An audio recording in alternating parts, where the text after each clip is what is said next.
Salut à tous, on se retrouve pour l'épisode 1354 du Zap Image. On commence comme d'habitude avec quelques anniversaires. Tout d'abord, l'attaquant français Hudson Edouard qui fête aujourd'hui ses 23 ans pour l'attaquant du Celtic Glasgow.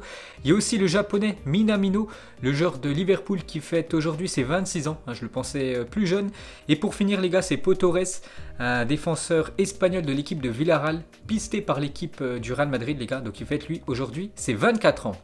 Ensuite, on revient en France, on va parler du match avancé hier soir en Ligue 1. L'équipe de Monaco se déplaçait du côté de Montpellier et victoire de l'AS Monaco 3-2 du côté de Montpellier. Un doublé de Ben Yedder et un but de Volant. Donc très grosse performance bien sûr de l'équipe de Monaco. Donc déjà on revient sur Ben Yedder avec son doublé hier. Donc grâce à son doublé face à Montpellier, Wissam Ben Yedder a inscrit hier soir son 90e but en Ligue 1. Donc bien sûr on compte les buts inscrits avec l'équipe de Monaco et l'équipe de Toulouse, son ancien club. Donc félicitations à l'attaquant français. Et pour finir avec l'AS Monaco, pour vous montrer qu'actuellement ils sont en grande forme parce que Monaco est actuellement la meilleure équipe de Ligue 1. Donc 5 matchs sans défaite, 13 points pris sur 15 possibles. Donc actuellement tout va bien pour l'équipe de Monaco, actuellement 4ème du championnat de Ligue 1. Et pour finir, on va juste parler de l'équipe de Montpellier. Eux, c'est le sens inverse. Eux, c'est dans une mauvaise spirale actuellement parce que plus mauvaise série pour Montpellier depuis octobre 2016. Parce que Montpellier, c'est 6 matchs sans victoire. Donc les 6 derniers matchs, c'est 4 défaites et 2 matchs nuls. Actuellement, c'est très compliqué leur situation. Ensuite, on se dirige en Italie. Et hier, il y avait le derby de Rome. La Lazio de Rome contre l'AS Roma. Et la Lazio a écrasé l'équipe de l'AS Roma. Donc la Lazio remporte le derby. L'AS Roma manque l'occasion de revenir à hauteur de l'Inter Milan. Donc la Lazio s'est imposée 3-0 dans ce match. Un but de l'attaquant vedette, Ciro Immobile, et un doublé de Alberto, le milieu espagnol. Donc déjà on revient sur Immobile, vient d'inscrire son 12e but de la saison en Serie A. Donc félicitations à lui. Et ses stats cette saison, toutes compétitions confondues. Donc on compte bien sûr championnat, Coupe d'Italie et Ligue des Champions. En tout c'est 20 matchs et 17 buts quand même pour lui, pour l'ancien soulier d'or, Ciro Immobile, vraiment un attaquant sous-coté. Et avec le maillot de la Lazio, depuis qu'il a fait ses débuts, c'est 198 matchs, 142 buts pour l'attaquant italien. Et pour finir avec la Lazio de Rome, on va parler du joueur qui a inscrit le doublé, donc Luis Alberto. Donc il a inscrit son 6e but en Serie A cette saison, c'est pas mal pour un milieu de terrain. Ensuite, on se dirige en Allemagne. Hier aussi, un match de haut de tableau. Union Berlin 4e jouait contre l'équipe de Leverkusen 3e. Et c'est Union Berlin qui s'est imposé 1-0. Donc l'équipe surprise cette année en Bundesliga. Donc Leverkusen s'incline et voit son adversaire du jour revenir à 1 point. Donc félicitations à cette équipe de Union Berlin qui réalise une très belle saison parce que leur stat c'est 7 victoires, 7 matchs nuls et seulement 2 défaites à 28 points au classement. 4e à 1 point de l'adversaire du jour, donc l'équipe du Bayer Leverkusen. Et pour finir avec les résultats de la soirée d'hier, donc direction cette fois-ci le Portugal parce qu'il y avait un gros match hier, Porto contre le Benfica. Donc il y a eu un partout, les deux clubs restent donc 2e et 3e à 4 points du Sporting Lisbonne qui est actuellement leader. Ensuite, un petit coup d'œil au programme de la journée car aujourd'hui ça joue partout en Europe. Donc voilà toutes les affiches de la journée. On va regarder surtout les plus grosses affiches du jour. Donc à 15h30, Dortmund reçoit l'équipe de Mayence. 17h, l'équipe de Marseille reçoit l'équipe de Nîmes. Il y a aussi un beau Fulham, Chelsea, le multiplex de Ligue 2 à 19h. Il y a un match en Afrique, un Mali contre le Burkina Faso. Il y a aussi 2 matchs ce soir à 21h. L'équipe du Paris Saint-Germain se déplace du côté de Angers et Leicester reçoit l'équipe de Southampton. Un match de haut de tableau. Donc on revient sur l'équipe du Paris Saint-Germain ce soir qui se déplace du côté de Angers. Et on va parler du coach Maurizio Pochettino. A été testé positif au Covid-19. Donc du coup il est placé à l'isolement. Et du coup ce soir il ne fera pas le voyage du côté de Angers. Ça sera son staff et l'entraîneur adjoint qui dirigera cette rencontre. Donc bon rétablissement au coach argentin. Et pour finir avec Pochettino, donc il parle de Kylian Mbappé. Donc Mbappé décevant ces derniers mois. Donc il a dit il peut bien sûr s'améliorer, mais il a joué les 3 matchs et je suis très satisfait dans l'ensemble. On attend toujours des grandes choses de sa part, mais ça va venir. Donc il a dit ça en conférence de presse Pochettino. Donc pour lui, il est plutôt satisfait du rendement actuel de Kylian Mbappé. Mais nous les gars, on regarde aussi le football et nous on sait que Kylian Mbappé peut faire beaucoup mieux que ce qu'il fait actuellement.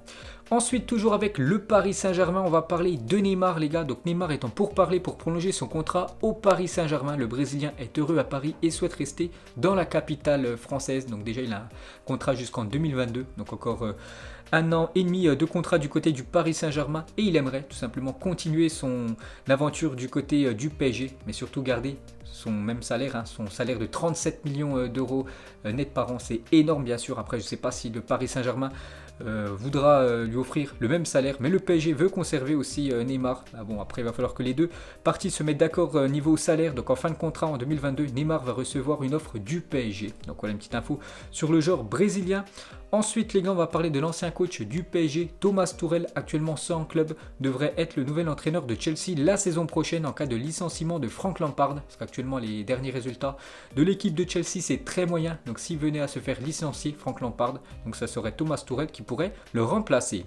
Ensuite, cette fois-ci, une déclaration de Rudi Garcia, le coach lyonnais, il a dit: je rêve d'un Groupama Stadium plein contre Nice lors de la dernière journée de Ligue 1 pour fêter la qualification en Ligue des Champions. On en est loin aujourd'hui, mais j'espère que ça sera possible. Donc voilà le souhait de Rudi Garcia. Mais bon, c'est quasiment impossible, hein, surtout que les cas Covid commencent à exploser actuellement en France. Mais bon, voilà, il aimerait bien sûr fêter cette qualification en Ligue des Champions. Bien sûr, si l'équipe de Lyon termine dans les 3 premières positions avec les supporters de l'OL. Ensuite, on va parler du FC Barcelone. Donc demain, gros match pour le Barça, peut-être premier trophée de la saison pour les Blaugrana avec cette finale de Super Coupe d'Espagne et le maillot de la finale. Hein, ça sera ce maillot-là, donc le maillot au domicile avec la Super Coupe finale 2021 au milieu entre le Nike et l'écusson Blaugrana. Toujours avec l'équipe du Barça, on va parler de Léo Messi qui était forfait lors de la demi-finale contre la Real Sociedad. Donc Messi s'est entraîné seul et il se sent mieux et veut participer à la finale. Hein. Bien sûr, il va être là, Lionel Messi. Donc Koeman le convoquera et son application sera programmée à la dernière minute et ils sont optimistes pour la présence de Léo Messi. Hein. Je l'ai dit, il avait une gêne musculaire, donc on ne sait toujours pas s'il sera apte ou non à débuter cette finale, mais bien sûr le joueur lui veut débuter ce match demain. Ensuite, toujours avec le football espagnol, on va parler de Karim Benzema, a inscrit 13 buts en 22 matchs, toutes compétitions confondues. Il est sur les bases de sa saison la plus prolifique au Real Madrid, c'est en 2011-2012. L'attaquant français avait inscrit 13 buts en 21 matchs pour finir la saison avec 32 réalisations tout au long de la saison. Donc actuellement, il est sur les mêmes bases que lors de la saison 2011-2012, sa plus belle saison du côté du Real Madrid. Donc on verra ce que ça va donner dans quelques mois. Ensuite les gars, on va parler d'une légende qui a pris sa retraite hier, donc vous le connaissez tous. Donc officiel, Wayne Rooney a été nommé entraîneur de Derby County en Championship, donc en deuxième division anglaise. Donc du coup, vu qu'il est entraîneur, il arrête sa carrière de footballeur. Donc Wayne Rooney annonce la fin de sa carrière de footballeur pour être pleinement entraîneur de Derby County. Donc en tout, il aura fait plus de 884 matchs, 366 buts pour Wayne Rooney, 188 passes décisives. Il a quand même remporté 16 trophées. N'oubliez pas que c'est le meilleur buteur de l'histoire de Manchester United avec plus de 253 buts inscrits et aussi le meilleur buteur de la sélection anglaise avec 53 buts inscrits. Wayne Rooney, une légende. Donc on peut voir tout ce qu'il a gagné, que ce soit la Ligue des Champions, la Ligue Europa, 5 fois la Première Ligue, il a aussi gagné une fois le Mondial des clubs. Donc un gros palmarès pour l'attaquant anglais. Donc lors d'un match Manchester United-Manchester City en 2011, Wayne Rooney avait offert la victoire aux Reds grâce à un ciseau magistral. Il faut ce genre de but dans un derby de Manchester, il faut un héros et ce héros c'est Wayne Rooney, avait commenté Stéphane Guy, l'ancien consultant de Canal+.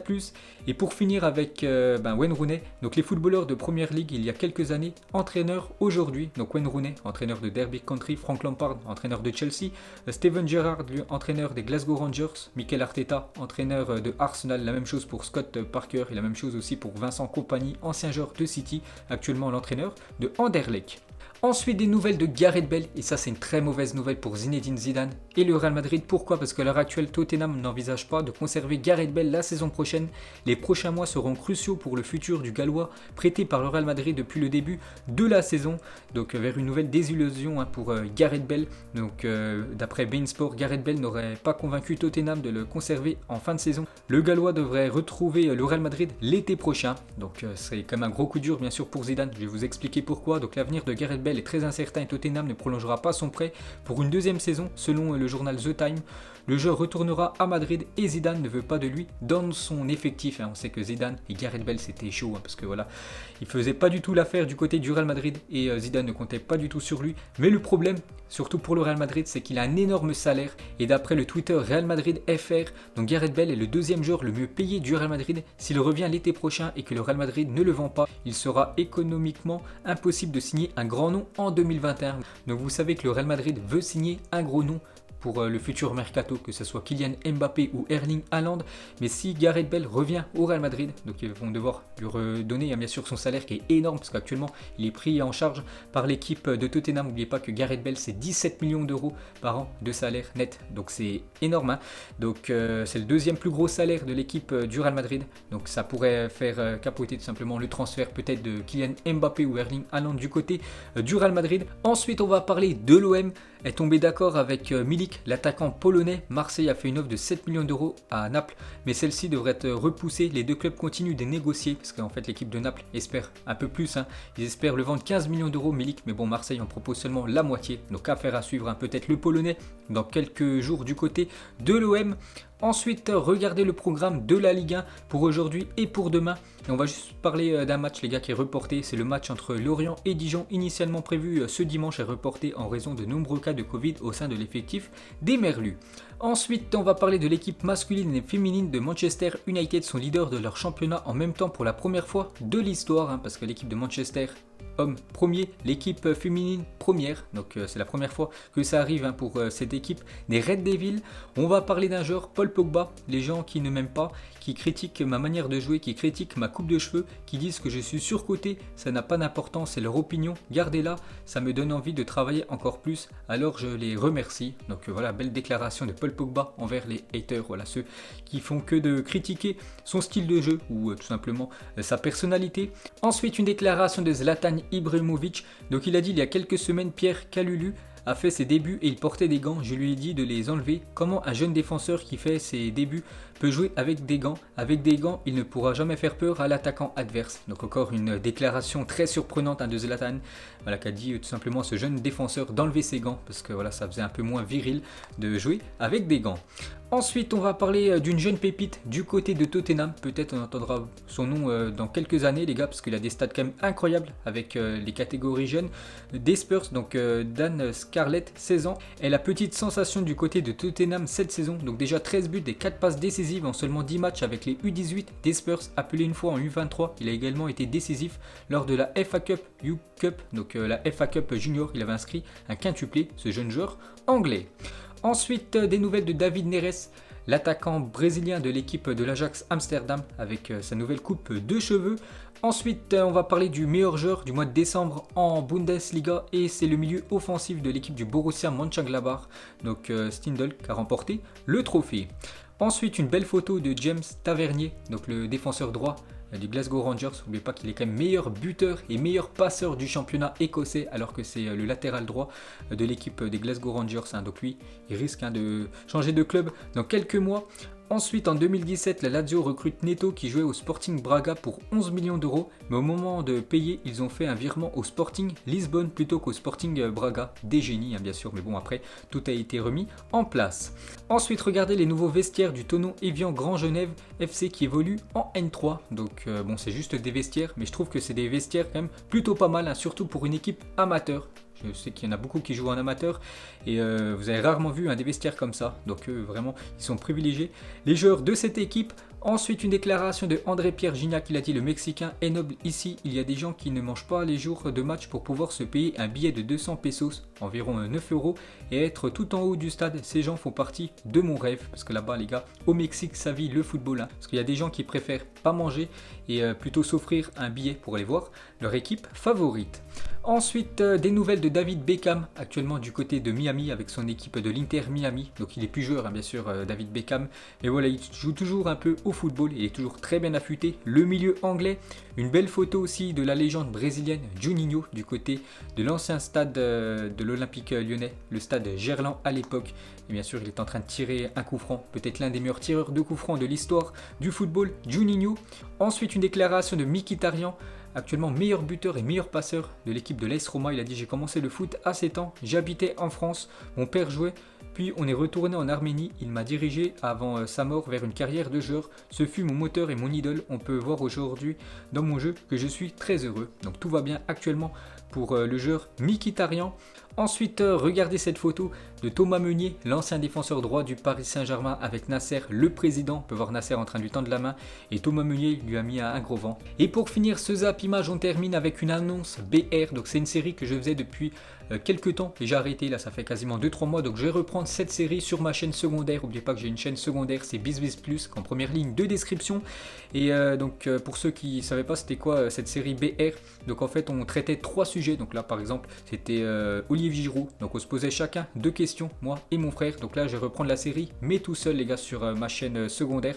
Donc le premier sujet les gars ça sera Eden Hazard, donc vous me posez des questions sur Eden Hazard, ce que vous voulez hein, sur le joueur belge. Donc je prendrai 5 questions et j'y répondrai. Et le deuxième sujet les gars c'est Kylian Mbappé, je ferai seulement 2 sujets, donc Eden Hazard et Kylian Mbappé. Posez-moi des questions sur ces 2 joueurs là, donc il y aura 10 questions et j'y répondrai. Donc ça sera bien sûr sur ma chaîne secondaire que je sortirai la vidéo. Donc voilà les gars la fin de ce Zap Image 1354, donc si ça vous a plu un petit like et on se retrouve demain pour le prochain épisode. Ciao à tous.